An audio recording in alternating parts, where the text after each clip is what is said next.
ভালোবাসার নগরীতে ভালোবাসাকে উপজীব্য করেই কাল হবে প্যারিস অলিম্পিকের জমকালো উদ্বোধনী অনুষ্ঠান। প্রথমবার উন্মুক্ত জায়গায় হচ্ছে ভিন্নধর্মী এই আয়োজন। পারফর্মারদের নাম গোপন থাকলেও আলোচনায় Lady Gaga, Celine Dion, Snoop ডগদের মতো সেলিব্রিটিদের নাম। কি থাকছে উদ্বোধনী অনুষ্ঠানে, প্যারিস থেকে তাই জানাচ্ছেন Redwan Shoaib. Games wide open, Paris অলিম্পিকের স্লোগানের মতোই উন্মুক্ত উদ্বোধনী অনুষ্ঠান।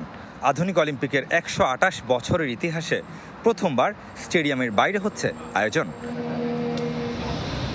ইতিহাসের সাক্ষী হওয়ার অপেক্ষায় রিভার সেন, প্যারিসের সুখ দুঃখের সাথে যে নদীর নাম জড়িয়ে।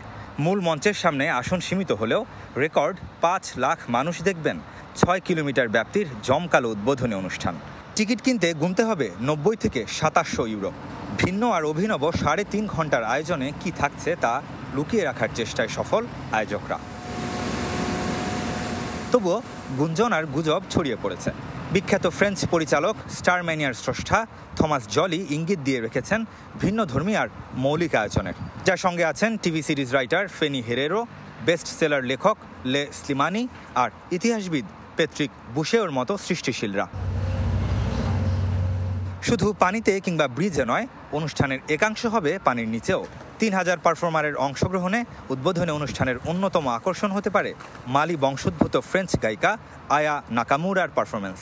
বিশ্বের সবচেয়ে বেশিবার শোনা ফ্রেঞ্চ গান গেয়েছেন নাকামুরা। এছাড়াও ড্যাফট পাঙ্ক, দাভিদ গেত্তাদের মতো তারকারা অংশ হতে পারেন বিগেস্ট শো অন আর্থের ওপেনিং সেরিমনির। শোনা যাচ্ছে Lady Gaga, Celine Dion, Snoop ডগদের মতো সেলিব্রিটিদের নামও। উদ্বোধনী অনুষ্ঠানের প্রধান উপজীব্য ভালোবাসা। ধর্ম, বর্ণ, লিঙ্গের ভেদাভেদ ভুলে যাওয়ার বার্তা থাকবে যেখানে। আইকনিক নটরডেম ক্যাথেড্রাল অংশ হবে এই আয়োজনের।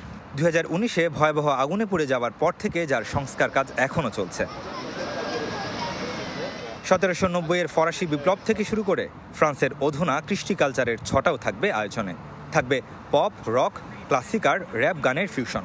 আতশবাজি আর ৭,০০০-এর বেশি অ্যাথলেটের মার্চ পাস্ট হবে নৌকায়।